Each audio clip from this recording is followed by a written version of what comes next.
നമസ്കാരം. ഇന്ന് ഇടവം 1 പുതിയൊരു മാസം ആരംഭിച്ചിരിക്കുകയാണ്. ഇടവ മാസവുമായി ബന്ധപ്പെട്ട് പ്രശ്നം വച്ചപ്പോൾ ഇന്ന് രാശിപ്പലകയിൽ കണ്ട ചില കാര്യങ്ങളെക്കുറിച്ച് ഈ അധ്യായത്തിലൂടെ പരാമർശിക്കാം. ഞാൻ ഈ പരാമർശിക്കാൻ പോകുന്ന 9 നക്ഷത്രക്കാരായ വ്യക്തികൾക്ക് പ്രശ്നവശാൽ കാര്യങ്ങൾ അനുകൂലമാണ് എന്ന് കാണുന്നു. എന്നിരുന്നാലും ചില കാര്യങ്ങളിൽ പ്രത്യേകമായ ശ്രദ്ധ പുലർത്തി മുന്നോട്ട് പോകേണ്ടതായിട്ടുണ്ട്. ശ്രദ്ധിക്കേണ്ടതായ കാര്യങ്ങളുമുണ്ട്. അതിന് പ്രാധാന്യം നൽകിയില്ല എങ്കിൽ നിങ്ങളിലേക്ക് ഈ മാസം കടന്നു വരേണ്ട ഭാഗ്യാനുഭവങ്ങൾക്ക് പോലും അത് തടസ്സങ്ങൾ സൃഷ്ടിക്കപ്പെടുന്ന സാഹചര്യമായിരിക്കും വന്നു ചേരുക. പല കാര്യങ്ങളും അകന്നു പോയി എന്ന് വരാം. ഏവരും ഒരു നിമിഷം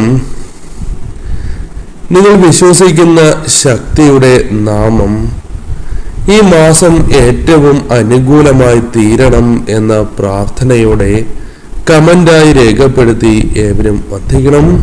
അപ്പോൾ പ്രശ്നവശാൽ ഏതെല്ലാം നക്ഷത്രക്കാർക്കാണ് അനുകൂലം സംഭവിക്കാൻ പോകുന്ന കാര്യങ്ങളെക്കുറിച്ച് അറിയാം. ഭരണി നക്ഷത്രക്കാർക്ക് പ്രതികൂലമാകാവുന്ന ആ കാര്യത്തെക്കുറിച്ച്, ഘടകത്തെക്കുറിച്ച് ആദ്യം പരാമർശിക്കാം.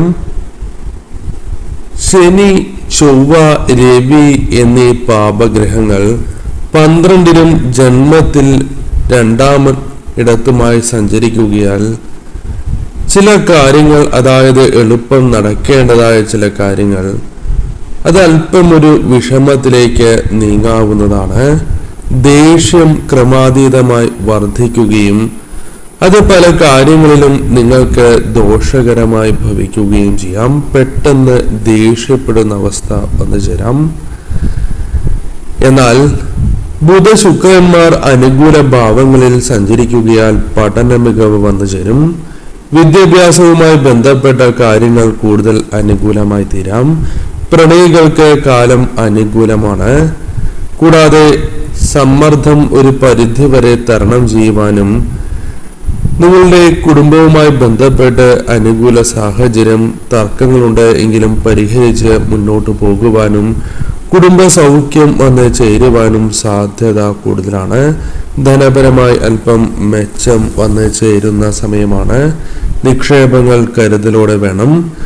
കൂടാതെ മറ്റൊരു വ്യക്തിയെ പൂർണ്ണമായും വിശ്വസിച്ച് പ്രവൃത്തികൾ ചെയ്യാതെ സ്വയം ചിന്തിച്ച് ഉറപ്പിച്ചതിന് ശേഷം മാത്രമേ കാര്യങ്ങളുമായി മുന്നോട്ട് പോകുവാൻ പാടൂ. എതിർപ്പുകൾ പല കാര്യങ്ങളിലും ഉണ്ടാകും എങ്കിലും അത് തീർച്ചയായും നിങ്ങൾക്ക് ന്യായവാദങ്ങളിലൂടെ അനുകൂലമാക്കി തീർക്കുവാൻ സാധിക്കും. ഈ സമയം പരമശിവനെ ആരാധിക്കുകയും ശിവക്ഷേത്രത്തിൽ ദർശനം നടത്തുകയും ശിവമന്ത്രങ്ങൾ ജപിക്കുന്നതും ഭഗവാന് കൂവളമാലയും ധാരവഴിപാടും നടത്തി പ്രാർത്ഥിക്കുന്നത് ശുഭകരമാണ്. പിൻവിളക്ക് കൂടി നടത്തുക. തിരുവാതിര നക്ഷത്രക്കാരായ വ്യക്തികളെ സംബന്ധിച്ച് നോക്കുമ്പോൾ വ്യാഴമാറ്റം അനുകൂലമായ ഭാവത്തിൽ വന്നിരിക്കുന്ന സമയമാണ്. ആദ്യം ചില കാര്യങ്ങൾ തടസ്സപ്പെട്ടാൽ പോലും പിന്നീട് പ്രവൃത്തികളിലൂടെ ആ കാര്യങ്ങൾ നിങ്ങൾക്ക് അനുകൂലമാക്കി തീർക്കുവാൻ സാധിക്കും. സ്ഥലം മാറ്റം പോലുള്ള കാര്യങ്ങൾ വന്നു ചേരാം. ചില കാര്യങ്ങളിൽ എതിർപ്പുകൾ അത് സംഘടനയിലാണ് എങ്കിലും മറ്റു വ്യക്തികളുമായി ബന്ധപ്പെട്ടാണ് എങ്കിലും അത് അവഗണിച്ച് മുന്നോട്ട് പോകുവാൻ സാധിക്കും. ചില കാര്യങ്ങൾ മനസ്സിൽ വിചാരിച്ചാലും പെട്ടെന്ന് നടക്കാതെ ചില തടസ്സങ്ങൾ തുടക്കത്തിലുണ്ടായി എന്ന് വരാം. മികച്ച പരീക്ഷാ വിജയം നേടുവാൻ സാധിക്കും. ഉന്നത പഠനവുമായി ബന്ധപ്പെട്ട് അനുകൂല സാഹചര്യങ്ങൾ രൂപപ്പെടാം. കടബാധ്യതകൾ പരിഹരിക്കുന്നതിനുള്ള ചില അനുകൂല സാഹചര്യങ്ങൾ, അല്പം ആശ്വാസം ലഭിച്ചു എന്ന് വരാം.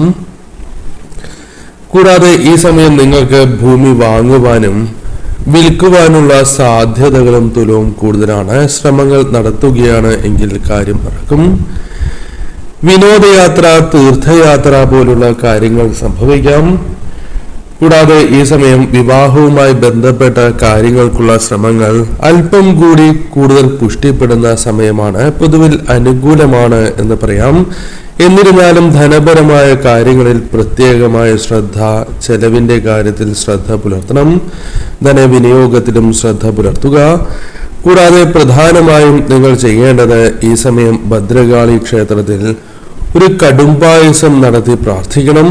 അതോടൊപ്പം രക്തപുഷ്പാഞ്ജലി കൂടി നടത്തി പ്രാർത്ഥിക്കുകയാണ് എങ്കിൽ ശുഭമായി ഭവിക്കും. ആയില്യം നക്ഷത്രം. ആയില്യം നക്ഷത്രക്കാരെ സംബന്ധിച്ചിടത്തോളം ഗുണകരമായ ഒരു സമയമാണ്. ആദിത്യൻ 11ാം ഭാവത്തിൽ സഞ്ചരിക്കുകയാൽ കർമ്മ മേഖലയിൽ ഉണർവ് വന്ന് ചേരുന്ന സമയമാണ്. ജോലി തേടുന്നവർക്ക് അനുകൂല സാഹചര്യങ്ങൾ വന്നു ചേരാം. നിങ്ങളുടെ കഴിവുകളെ ആർക്കും കണ്ടില്ല എന്ന് എപ്പോഴും നടിക്കുവാൻ സാധിക്കുന്നതല്ല. വായ്പ പോലുള്ള കാര്യങ്ങൾ അല്ലെങ്കിൽ സ്ഥലം, സ്വത്ത് പോലുള്ള കാര്യങ്ങൾ ലഭിക്കുവാനുള്ള സാധ്യതകളുണ്ട്. ബുധ ശുക്ര സഞ്ചാരം പഠന മികവ്, ദാമ്പത്യ സൗഖ്യം എന്നിവയ്ക്ക് കാരണമായി തീരാം. വ്യാഴം 12ലും ജന്മത്തിലുമായി സഞ്ചരിക്കുന്നു. സന്താനങ്ങൾക്ക് വളരെ അനുകൂല സാഹചര്യങ്ങൾ സൃഷ്ടിക്കാം. സത്ചിന്തകൾ കടന്നു വരുന്ന അല്ലെങ്കിൽ പോസിറ്റീവായ ചിന്തകൾ കൂടുതലായി കടന്നു വരുന്ന സമയമാണ്. ധനാഗമനത്തിനുള്ള വഴികൾ നിങ്ങൾക്ക് മുൻപിൽ തുറന്നു ലഭിക്കാം. ന്യായമായ ആവശ്യങ്ങൾ മുടങ്ങില്ല എന്ന കാര്യം ഓർക്കണം. ചിലവുമായി ബന്ധപ്പെട്ട് അനുകൂല കാര്യങ്ങൾ വന്നു ചേരും എങ്കിലും ചില കാര്യങ്ങളിൽ ചെലവിൽ നിയന്ത്രണം നഷ്ടപ്പെടുന്ന സാഹചര്യം പോലും വന്നു ചേരാം. ആരെയും കണ്ണടച്ച് വിശ്വസിക്കാൻ പാടില്ലാത്ത ഒരു സമയമാണ്. ഈ സമയം നിങ്ങൾക്ക് വാഹനങ്ങൾ വാങ്ങുക, അത്തരത്തിൽ ചില ആഗ്രഹിച്ച കാര്യങ്ങൾ വാങ്ങുന്നതിനുള്ള തീരുമാനത്തിലേക്ക് എത്തുവാൻ സാധിക്കും. പ്രണയാനുഭവം അനുകൂലമാകുന്ന സാഹചര്യമാണ്. പൊതുവിൽ നോക്കുകയാണ് എങ്കിൽ ഇത് ഭാഗ്യാനുഭവങ്ങൾ നിറഞ്ഞ സമയമാണ്. ശ്രദ്ധയോടെ മുന്നോട്ട് നീങ്ങണം. പൂരം. പൂരം നക്ഷത്രക്കാരെ സംബന്ധിച്ചിടത്തോളം കർമ്മരംഗത്ത് അനുകൂലമായ സാഹചര്യങ്ങൾ രൂപപ്പെടുന്ന സമയമാണ്. പല കാര്യങ്ങളിലും പുഷ്ടി പ്രകടമാകുന്ന സമയമാണ്. പല കാര്യങ്ങളിലും നിങ്ങൾക്ക് അനുകൂലമായ സാഹചര്യങ്ങൾ സൃഷ്ടിക്കപ്പെടാവുന്നതാണ്. അർഹതയ്ക്കനുസരിച്ചുള്ള വേതനം സിദ്ധിക്കുക തുടങ്ങിയ കാര്യങ്ങൾ സംഭവിക്കാം. മേലുദ്യോഗസ്ഥരിൽ നിന്നും അല്ലെങ്കിൽ മറ്റു വ്യക്തികളിൽ നിന്നാണ് എങ്കിലും പ്രോത്സാഹനം ലഭിക്കാം. വ്യാഴം 11ലാണ്. അത് ഇടവം 18 വരെ തുടരും. അതിനാൽ ധനാഗമം മോശമാകണം എന്നില്ല. പങ്കുകച്ചവടവുമായി ബന്ധപ്പെട്ട് സുഗമത അല്ലെങ്കിൽ അത്ര അനുകൂലമായ രീതിയിൽ മുന്നോട്ട് പോകണം എന്നില്ല. ചില തർക്കങ്ങൾ വന്നു ചേരുക, ലാഭം കുറയുക തുടങ്ങിയ കാര്യങ്ങൾ സംഭവിക്കാം. പരീക്ഷകളിൽ തിളങ്ങുവാൻ സാധിക്കും. ആഗ്രഹിക്കുന്നതായ രീതിയിൽ ഉപരിപഠനം സാധ്യമാകാവുന്ന സമയമാണ്. ശുക്രസഞ്ചാരം അനുകൂലമാകുന്നതിനാൽ പ്രണയാനുഭവം, കുടുംബസൗഖ്യം എന്നിവ വന്നു ചേരാം. എന്നാൽ ചില കാര്യങ്ങളിൽ തർക്ക സാധ്യതകളുണ്ട്. അത്തരം കാര്യങ്ങളിൽ ശ്രദ്ധ പുലർത്തണം. ദൈവിക സമർപ്പണം, ക്ഷേത്ര ദർശനം പോലുള്ള കാര്യങ്ങൾക്ക് മുടക്കം സംഭവിക്കില്ല. എന്നാൽ എല്ലാ കാര്യങ്ങളിലും ലാഘവ ബുദ്ധിയോടെ സമീപിക്കുവാൻ പാടുള്ളതല്ല. ശ്രദ്ധ പുലർത്തണം. ഈ സമയം സാക്ഷാൽ മഹാവിഷ്ണു ഭഗവാനെ ആരാധിക്കുന്നതും ഭഗവാന് നെയ്വിളക്കും നിങ്ങളുടെ പേരിൽ ഭാഗ്യസൂക്തവും നടത്തി പ്രാർത്ഥിക്കുന്നത് ഗുണകരമാണ്. ഉത്രം. ഉത്രം നക്ഷത്രക്കാരെ സംബന്ധിച്ചിടത്തോളം അനുകൂലമായ സാഹചര്യമാണ് ഉള്ളത്. വ്യാഴം അഭീഷ്ട ഭാവത്തിലാണ്. അത് ഗുണകരമായി ഭവിക്കും. പ്രയോജനകരമായ മാറ്റങ്ങൾ വന്നു ചേരാം. ചിന്താശക്തി വളരെയധികം ഉയരുന്ന സാഹചര്യങ്ങൾ വന്നു ചേരാം. ശരി തെറ്റുകൾ മനസ്സിലാക്കി പ്രവർത്തിക്കുവാൻ നിങ്ങൾക്ക് സാധിച്ചു എന്ന് വരാം. പല കാര്യങ്ങളിലും കൂടുതൽ ജനകീയമായ ഒരു സ്വഭാവം കൈവരിക്കുവാൻ സാധിച്ചു എന്ന് വരാം. പരീക്ഷകളിൽ ഉയർന്നതായ വിജയങ്ങൾ നേടുവാൻ സാധിക്കും. ഉപരിപഠനവുമായി ബന്ധപ്പെട്ട കാര്യങ്ങൾ പോലും ഒരു സാധ്യതയാണ്. സംരംഭങ്ങളുമായി ബന്ധപ്പെട്ട് അനുമതികൾ ലഭിക്കുന്ന സമയമാണ്. പരിശ്രമങ്ങൾ എല്ലാ കാര്യങ്ങളിലും ആവശ്യമായ സമയമാണ്. ചില കാര്യങ്ങളിൽ മധ്യസ്ഥ ശ്രമം നിങ്ങൾക്ക് തന്നെ വിനയായി മാറാം. അതിനാൽ അത്തരം കാര്യങ്ങളിൽ ശ്രദ്ധ പുലർത്തണം. നേതൃപദവി ലഭിക്കുവാനുള്ള സാധ്യതകളുണ്ട്. നവീനമായ ആശയങ്ങൾ പ്രാവർത്തികമാക്കുവാനുള്ള ശ്രമങ്ങൾ വിജയം കാണാം. പുതുവാഹനം പോലുള്ള കാര്യങ്ങൾ സ്വന്തമാക്കുവാനുള്ള ശ്രമം അത് വിജയത്തിലെത്തും എന്ന കാര്യവും ഓർക്കുക. പൊതുവിൽ നോക്കുകയാണ് എങ്കിൽ ഈ സമയം നിങ്ങൾക്ക് അനുകൂലം തന്നെയാണ്. ഭാഗ്യാനുഭവങ്ങൾ വന്ന് ചേരുന്ന സമയമാണ്. ഈ സമയം പ്രധാനമായും സാക്ഷാൽ ശ്രീകൃഷ്ണ ഭഗവാനെ ആരാധിക്കുന്നതും ഭഗവാന്റെ മന്ത്രങ്ങൾ ജപിക്കുന്നതും ഭഗവാന് പാൽപായസം നടത്തി പ്രാർത്ഥിക്കുന്നതും വളരെ ശുഭകരമാണ്. അതോടൊപ്പം ഭാഗ്യസൂക്തം കൂടി നടത്തുക. കാര്യങ്ങൾ അനുകൂലമാകും. തൃക്കേട്ട നക്ഷത്രക്കാർക്ക് പ്രതീക്ഷിച്ച കാര്യങ്ങൾ അനുകൂലമാക്കി തീർക്കുവാൻ സാധിക്കുന്ന സമയമാണ്. തടസ്സങ്ങൾ ഉണ്ടാകും എങ്കിലും അതിനെല്ലാം തരണം ചെയ്ത് മുന്നോട്ട് പോകുവാൻ സാധിക്കും. പ്രവർത്തിക്കാനുള്ള ഊർജം കടന്നു വരുന്ന സമയമാണ്. മേലധികാരികളാണ് എങ്കിലും മറ്റു വ്യക്തികളാണ് എങ്കിലും ഏൽപ്പിച്ചതായ ജോലികൾ, ദൗത്യങ്ങൾ അത് വിജയം കൈവരിക്കുവാൻ സാധിക്കും. ധനപരമായ കാര്യങ്ങൾ അനുകൂലമാകാം. കൂടാതെ ഈ സമയം പല കാര്യങ്ങളിലും വിജയങ്ങൾ നേടുവാൻ സാധിക്കും. പുതുജോലി, വിദ്യാഭ്യാസം തുടങ്ങിയവ ഒരു സാധ്യതകൾ തന്നെയാണ്. ഭൂമിയുമായി ബന്ധപ്പെട്ട കാര്യങ്ങൾ അനുകൂലമായി തീരും. തീരുമാനങ്ങൾ കൃത്യമായി എടുക്കുവാൻ സാധിക്കും. കലാസാഹിത്യ രംഗം പുഷ്ടിപ്പെടുന്ന സമയമാണ്. പൊതുപ്രവർത്തകർക്ക് അനുകൂലമായ സാഹചര്യങ്ങൾ വന്നു ചേരാം. ആശയവിനിമയ ശേഷി പ്രശംസിക്കപ്പെടുന്ന സമയമാണ്. ഭൗതിക നിലവാരം ഉയരുന്ന സമയമാണ്. ഇടവം 18 ശേഷം വ്യാഴം ഭാഗ്യസ്ഥാനത്ത് എത്തുന്നതും നിങ്ങൾക്ക് ഗുണകരമായി ഭവിക്കും. അതിനാൽ ഈ സമയം ഭാഗ്യാനുഭവങ്ങൾ വർദ്ധിക്കുകയും കൂടുതലായി അനുകൂല കാര്യങ്ങൾ സംഭവിക്കുകയും ചെയ്യാം. ഈ സമയം നിങ്ങൾ പ്രധാനമായും പരമശിവനെ ആരാധിക്കുന്നതും ശിവക്ഷേത്രത്തിൽ ദർശനം നടത്തുന്നതും ധാരയും പിൻവിളക്കും നടത്തി പ്രാർത്ഥിക്കുന്നതും കൂവളമാല ചാർത്തുന്നതും നിങ്ങൾക്ക് ഗുണകരമായി ഭവിക്കും. കൂടുതലായും അനുകൂല സാഹചര്യങ്ങൾ ഈ സമയം നിങ്ങൾക്ക് സൃഷ്ടിക്കാം. തിരുവോണം നക്ഷത്രക്കാർക്ക് അനുകൂലമായ സാഹചര്യങ്ങൾ വന്ന് ചേരാവുന്ന സമയമാണ്. ഈ സമയം കാര്യനിർവഹണം അനുകൂലമായി തീരാം. ബിസിനസ് പരമായും അനുകൂല സാഹചര്യങ്ങൾ വന്നു ചേരാം. എന്നാൽ ചില കാര്യങ്ങളിൽ തീരുമാനം എടുക്കുവാൻ ആശയക്കുഴപ്പങ്ങൾ നേരിട്ടു എന്ന് വരാം.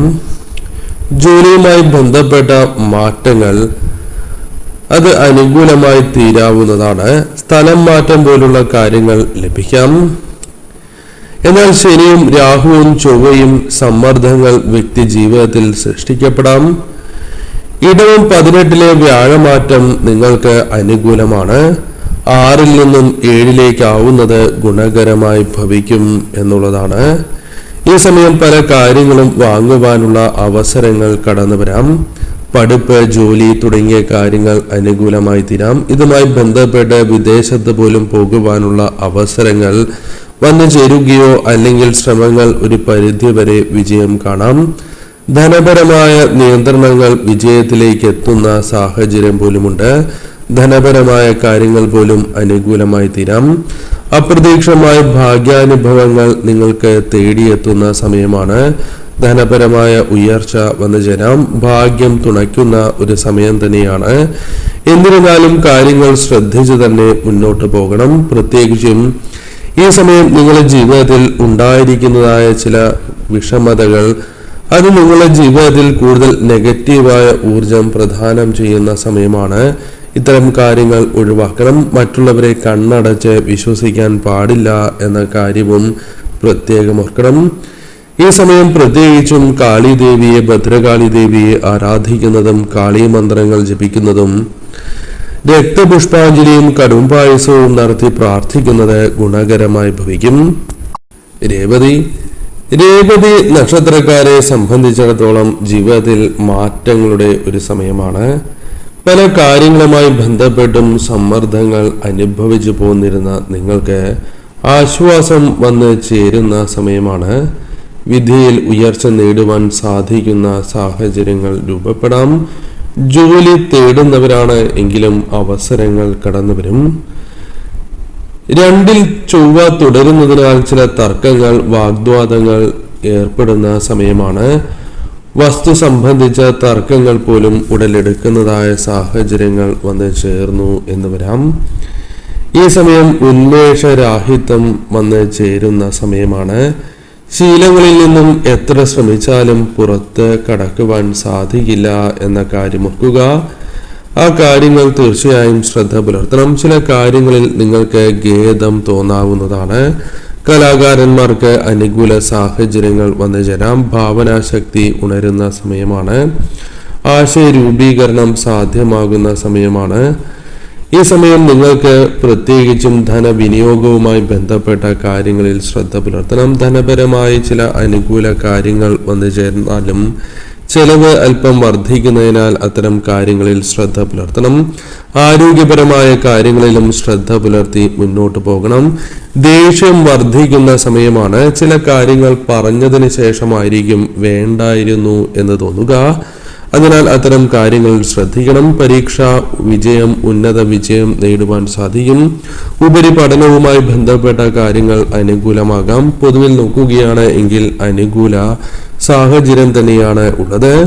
ഈ സമയം പ്രധാനമായും സാക്ഷാൽ ശ്രീകൃഷ്ണ ഭഗവാനെ പ്രാർത്ഥിക്കുന്നതും ഭഗവാന് പാൽപായസവും ഭാഗ്യസൂക്തവും നടത്തി പ്രാർത്ഥിക്കുന്നതും അതോടൊപ്പം നെയ്വിളക്ക് കൂടി സമർപ്പിച്ച് പ്രാർത്ഥിക്കുന്നത് നിങ്ങൾക്ക് ശുഭഫലങ്ങൾ പ്രദാനം ചെയ്യും.